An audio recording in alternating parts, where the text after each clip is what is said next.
Hello, welcome to Soccer Columbus, brought to you by the Columbus Eagles. We're the only show in Central Ohio dedicated to women's soccer. Each episode will be bringing you unique, interesting, and inspiring stories from everywhere in Central Ohio, from the Pee-wees to the pros.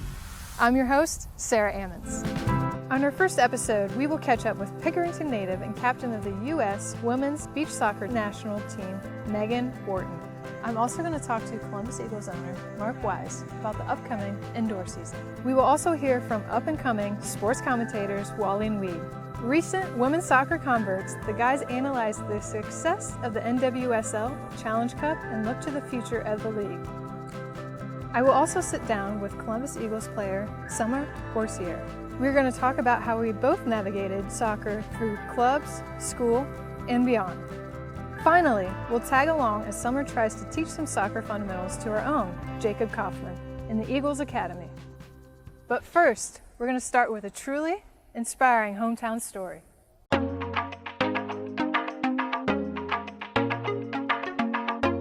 With beach soccer, you're using so many different muscles compared to what you would be using on turf. With sand, it's more of resistance training, so you're building strength in your legs, you're building that speed.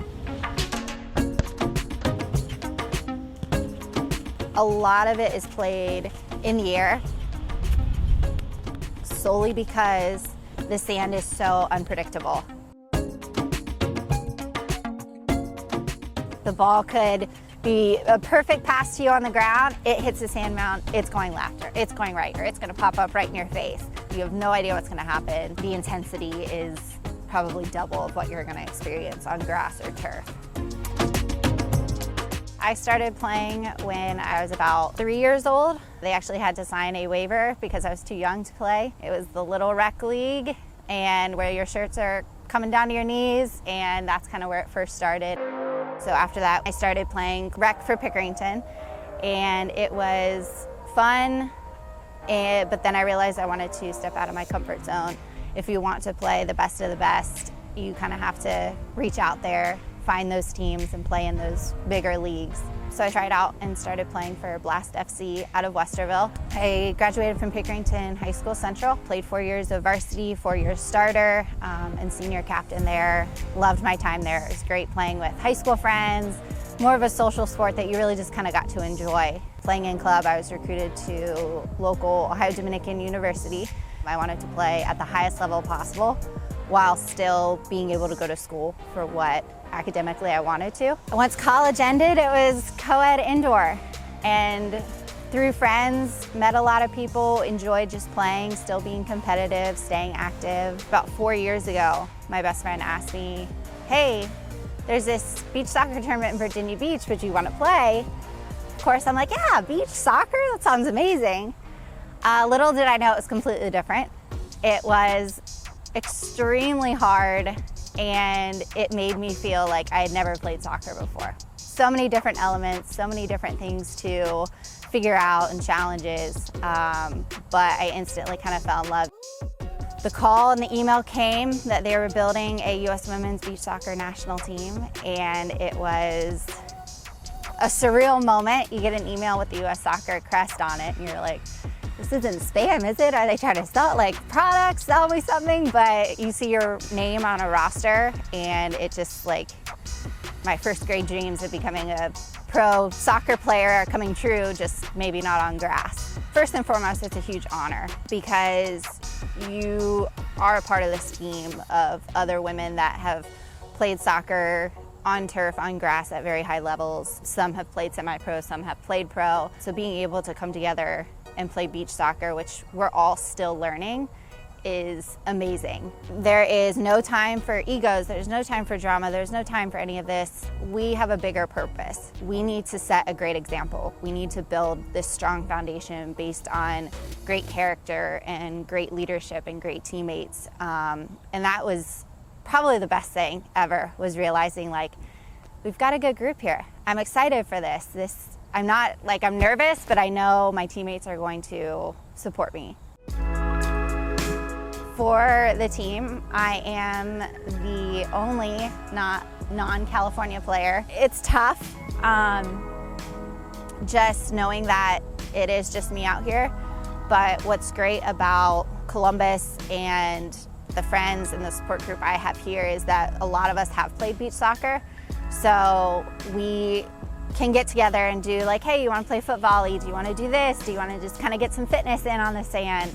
That has been extremely helpful, but that's just not always the case. There are times where it's like, all right, I need to get those sprints in today. And it is just kind of like that extra ounce of motivation that you have to find the sand, get out to it, and just crank out that workout. Physically, it is a grind. Every time I explain beach soccer to someone, they're like, I went running on vacation on the beach once and it was really hard. I can't imagine. And that's like, yep, that is exactly what it is. So just that physical grind of running through sand, playing soccer in sand. You grow up with this competitive spirit and all of a sudden you're handed a sport that you've played for 26 years and it's, wait, I'm not good at it anymore. So it becomes kind of addicting to try to rebuild your skills but in a different environment.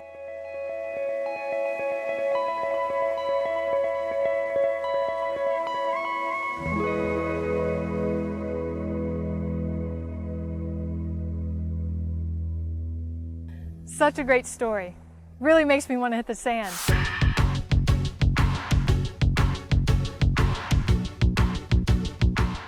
"2020 was shaping up to be a banner year for the Columbus Eagles, but just days after the squad was announced, those hopes were dashed.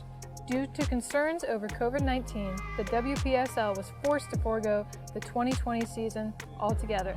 Because of that, it didn't look like there was much of a chance the Eagles would be hitting the pitch anytime soon. That all changed when it was announced in early September that the Eagles would join the Premier Arena Soccer League for the 2020-2021 season. To tell us more, I'm joined by Columbus Eagles owner, Mark Wise. Mark? How you doing today? Great, it's so nice to have you here. Can you tell us a little bit more about the Columbus Eagles indoor season? Okay, the Eagles have decided to join a new group called the PASL, the Premier Arena Soccer League. I believe it's their second year for a women's division. We're doing this because we want to have more opportunities for our players to have the ability to show their abilities on the field and to give our fans another opportunity to enjoy the Eagles game experience. The league plays between January and February, between January and December and February, I should say. And we're looking to have 4 home games and 4 away games. What challenges do you believe the Eagles will have to face this winter? The indoor game is different than the outdoor game, and we have done fairly well in developing our outdoor strategies and tactics. Indoor is a little bit different. You can't just take your outdoor game and bring it into the indoor arena. Having the boards there, you can bounce the ball off of, bank it, use different angles. The tactics are just a little different, and we're going to have to take some time to get used to that. Have you heard from the players? Are they excited to get going again? I had a couple players at the minute I announced it said, indoor, I'm in, let's get it done, So I'm pretty excited about their interest in doing this. And we have a couple new players that will be coming out this year that people need to come out and see. What are you looking forward to for the 2021 season? 2021, just to play. 2020 has been really hard on management and players and our fans. So we're just looking forward to maybe having an opportunity just to have a regular, normal season. That's great. During this time, how can Eagles fans stay connected with what's going on? We try to focus everything through our website so that you can go to one place, be able to reach to our Eagle TV and see some of our previous games in the past, and then shop for gear and get the latest news and information. So check out our website. That's great. I can't wait to see how the Eagles move forward. Thanks again, Mark. Sure. You have a great day, Sarah. Stephen Weed and Wally Lukaczynski look back at the NWSL's incredible successful Challenge Cup tournament this summer. Soccer Columbus will be right back after this. Our city, our team. The Columbus Eagles bring exciting Women's Premier Soccer League action to the capital city. Join the movement with us and bring the family. More fun, more excitement, and a community of fans like no other. Women's soccer is on the move, and the Columbus Eagles are leading the way.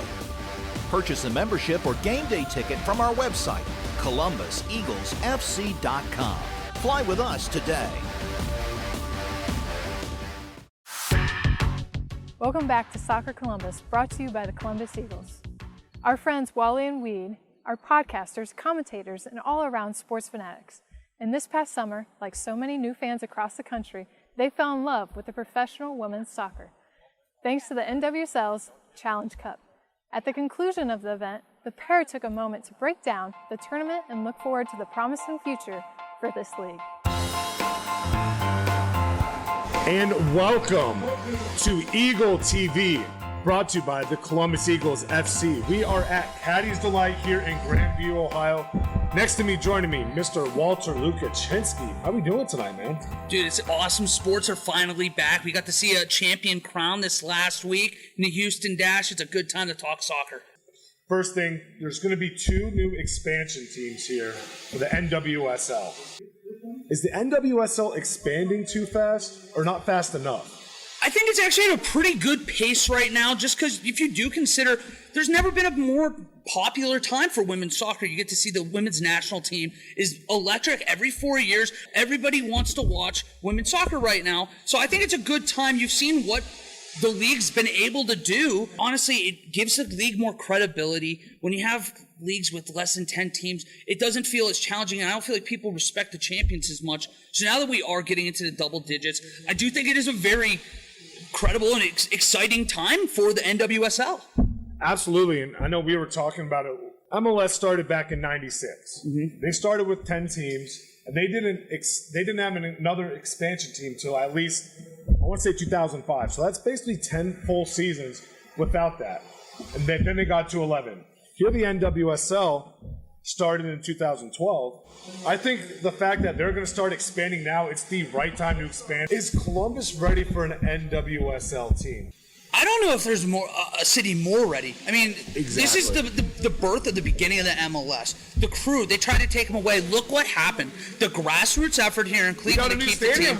They got a new stadium, and there's not really a city with Columbus's size, because obviously there's going to be the LAs, the Houstons, these giant cities. But the fandom here is crazy. It's different about soccer, and like a lot of places, they're kind of split up with the EPL and stuff like that in viewership. Yep. Here, it's really not like that. Here in Columbus, the MLS is getting a ton of eyeballs just on the crew alone. A ton of exposure. There's bars devoted for them, like just the crew. So, I mean, yeah, I think it's a great time to have a team here. You talked on the TV numbers. 8th. There's 9 NWSL teams. They're ahead of people. That's insane. What do you think's going to happen the moment you throw a team here in Columbus? They're going to put up numbers. If you're gonna bring a team to a city like Columbus, who's basically Ohio State football, and the Columbus crew sprinkled in with the Blue Jackets, of course. But there's going to be a huge fandom. People love the crew here. I used to live across the street from a crew bar, and my God, those guys get rowdy. They get after it. So it would just be an automatic trickle-down effect. I think that they would grow huge fandom. I mean, look at this logo. Oh, I don't know. That's weird. Oh, this whole thing.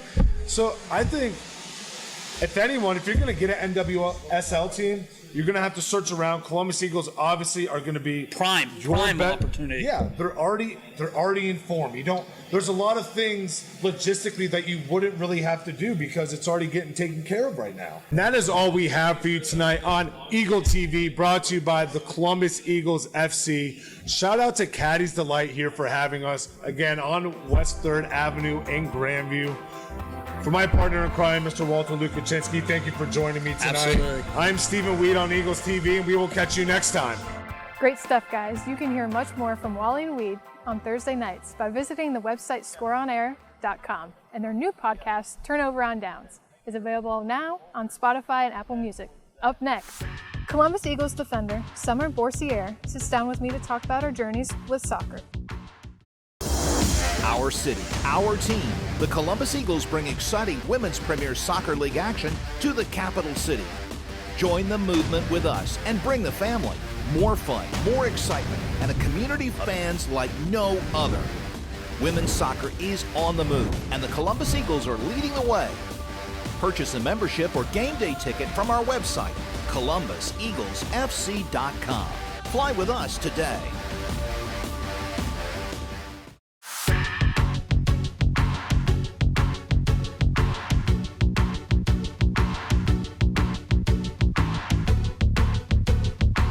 Welcome back to Soccer Columbus. I'm your host, Sarah Ammons, joined by defender for the Columbus Eagles and your host for Eagles Academy, Summer Boursier.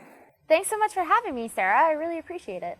So I understand you've been playing with the Columbus Eagles for the past 5 years. Can you tell me a little bit about that? Playing for the Columbus Eagles has always been such a dream of mine, and I love looking up to them. When I played college soccer in high school, I always knew who they were, what they stood for. So joining the club was kind of just like an easy transition. I took a year off after college and kind of rested, but was too competitive to not play competitive sports anymore. So I tried out for the Eagles and I made the team, and it's just a family atmosphere. It's competitive. We get to play amazing soccer players in the area. It's just a lot of fun. I really enjoy it. It's really cool that you have that drive to continue playing soccer as well. That's something a lot of kids will look up to. It's a lot of fun. I love watching all the little kids come out and be ball girls and look up to us and take pictures with us, autographs. So it's a lot of fun just to keep that in the area, especially for Columbus. Like, let's just grow soccer even more. You mentioned you played club soccer. Can you tell me a little about your background with that? So high school, I would say I played for 2 different clubs. One in Mansfield area called Liederkranz, and then I played for a club down in Mount Vernon, Ohio, which was a Sting. I don't think it's there anymore, which is sad, but I actually played for my college coach there. So that's how I came across getting a full ride to play at Ohio Dominican. He saw me when I was a sophomore in high school, and he brought me up and offered me a position at Ohio Dominican to play for his soccer team. It's all about connections, yeah, it really right? is. Working hard and connections. It really is. Can you kind of go through the difference between club soccer and high school soccer? So I would say club, it's a little bit more tactical. So for me, club was a little bit more challenging, because you take all of the best girls from high school and you put them in clubs. So you're playing those club teams. The girls are going to be better. They're going to be faster. So personally, if you are playing high school and you want to excel into college level, you want to get on a good club team. You want to get with girls that are going to challenge you and make you better. High school, it's a fun atmosphere. With your friends all day, get to go play soccer. Do you think high school or club gave you more exposure? You said that club, if you want to play college, is better competitiveness. Do you think exposure-wise, do you think if somebody's coming up that they should play in club versus high school? Do you think it's good to have both as far as exposure-wise getting to that next level? So I would say probably playing club. I don't want to say I tell girls not to play high school because it's such a great experience. But a lot of college coaches are going to more club games, are going to higher tactical games than so much in high school. Yeah, you'll see coaches going to high school games, but when they're going to club, they're looking for that girl that's going to be the standout player for them. And you're going to see that more in club, because a lot of times in high school, they're kind of buried. They have to kind of make up for the rest of the team. If they're the good person, the good player on their team, they kind of have to make up for the rest of the team, so you don't see as much. Where in club, everyone around you is excelling. Therefore, you have a better chance of being noticed by the coach. Talking about club, you did play club soccer. So tell me a little bit about your background in club soccer. Yeah, so growing up in Southwest Ohio, soccer was just a huge thing, whether it was, say soccer, just going out, picking dandelions with your friends, or, eventually I got to that level where, me and my parents decided I want to take this a little bit seriously.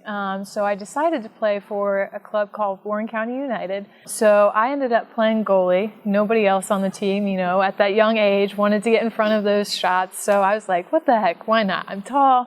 I, don't really like running too much. So I decided to play goalie. And growing up in Ohio, there's so many great athletes, let alone soccer players. And really the competitiveness of club soccer, like you mentioned before, it's just at an all-time high. And I think young girls, young boys even, getting a chance to play club soccer and traveling in the United States with your best friends, it was an experience I'll never forget, and definitely has helped me throughout life. I think it was definitely helpful in my development of who I am today. As a player, did you have a certain coach or a certain parent that stuck out to you that made you become the player or the person you are today? Do you remember a certain moment or a certain time that is just like, okay, this is it, this atmosphere right here changed my whole mind, my whole mental set of where I want to be in the future? Was there ever a time that happened or that clicked? Was there a coach that stood out to you in that way? Yeah, we actually had a chance to learn from a Brazilian soccer player. You know, everybody talks about how global the game is. And from a young age, I think it was about 10, we had a Brazilian trainer come in. His name was Paulo, and he was on the Brazilian national team. He taught us, you know, how to juggle better, how to, you know, different tactical stuff that we as Americans probably would have never experienced from an American. You know, him coming in from Brazil, teaching that tactical stuff was imperative from us going to average to brilliant soccer players. I think, you know, getting that global aspect at a young age not only helped us tactically, but giving us a world view on the game itself and how passionate people are about this game globally. It was just so eye-opening for me, and I'll never forget training with him. I want to circle back to the Columbus Eagles. Obviously, this is was going to be your 5th year, but unfortunately COVID happened. What have you guys been doing as a team in the meantime, looking forward to the future? So right now it's kind of been stagnant. We haven't been able to get together and play. We haven't been able to practice, work out together from all the guidelines that are going on right now. But I know a lot of our athletes still train on their own. So it's just about keeping your mind and your body engaged in the sport in this dull time. But we are looking forward to playing in the Indoor Premier Soccer League, which is the Eagles have not played in this league yet. So we'll start that here in December. November, December, we'll start practicing, and then we'll play in the Indoor League. It was great talking to you, Summer. We'll see you later on in the show for Eagles Academy. Yeah, you too, Sarah. Thank you so much for having me. The first edition of the Eagles Academy. Stay tuned. Our city, our team. The Columbus Eagles bring exciting Women's Premier Soccer League action to the capital city. Join the movement with us and bring the family. More fun, more excitement, and a community of fans like no other. Women's soccer is on the move, and the Columbus Eagles are leading the way. Purchase a membership or game day ticket from our website, ColumbusEaglesFC.com. Fly with us today.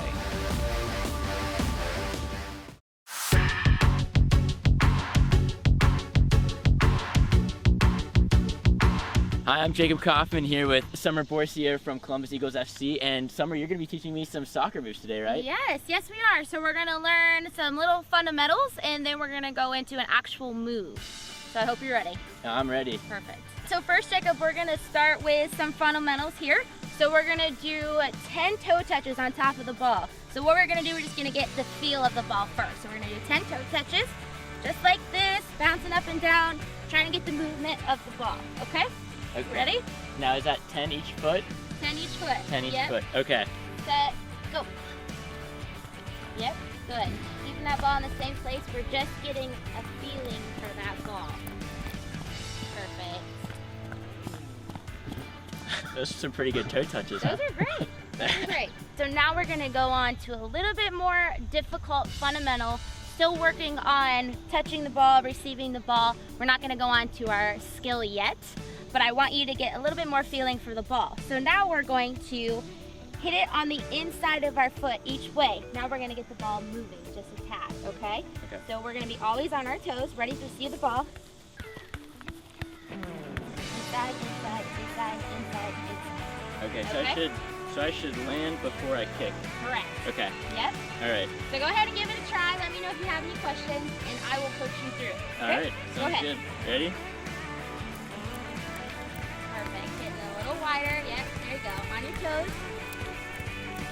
Yep. Hitting it with the inside of your foot. You got it. You got it. Good job. moving away here. Perfect. Give me 2 more touches each foot. Good. Nice job. Nice job. Getting better. See, as you went through, it got a little easier. So just getting the feeling of the ball. It did. It definitely got easier as we went on. Perfect. So that touching the ball, getting the feeling of the ball, that's how you learn not only to control the ball, but where you want to put the ball when you're passing the ball, or where you want to put the ball when you're doing your move.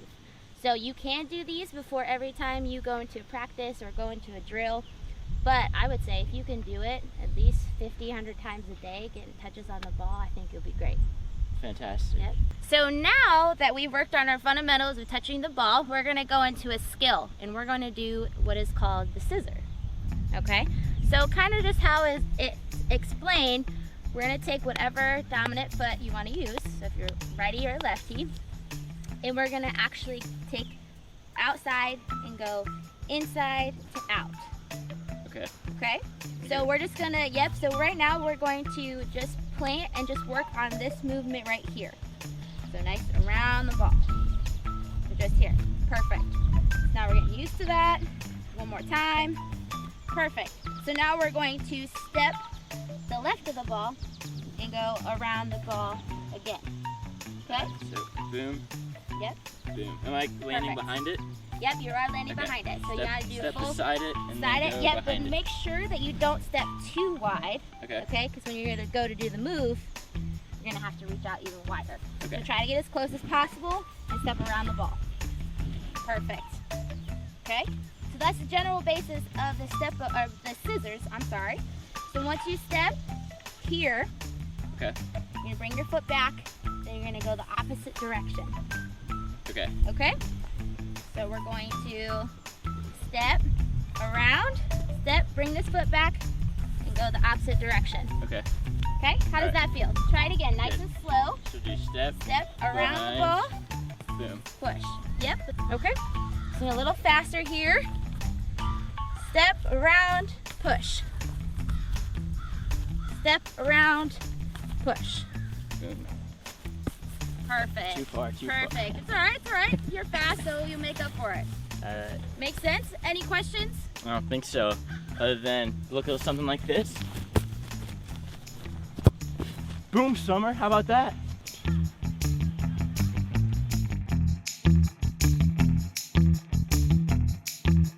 That does it for this premiere episode of Soccer Columbus, brought to you by Columbus Eagles. I'm Sarah Ammons. I hope to see you next time.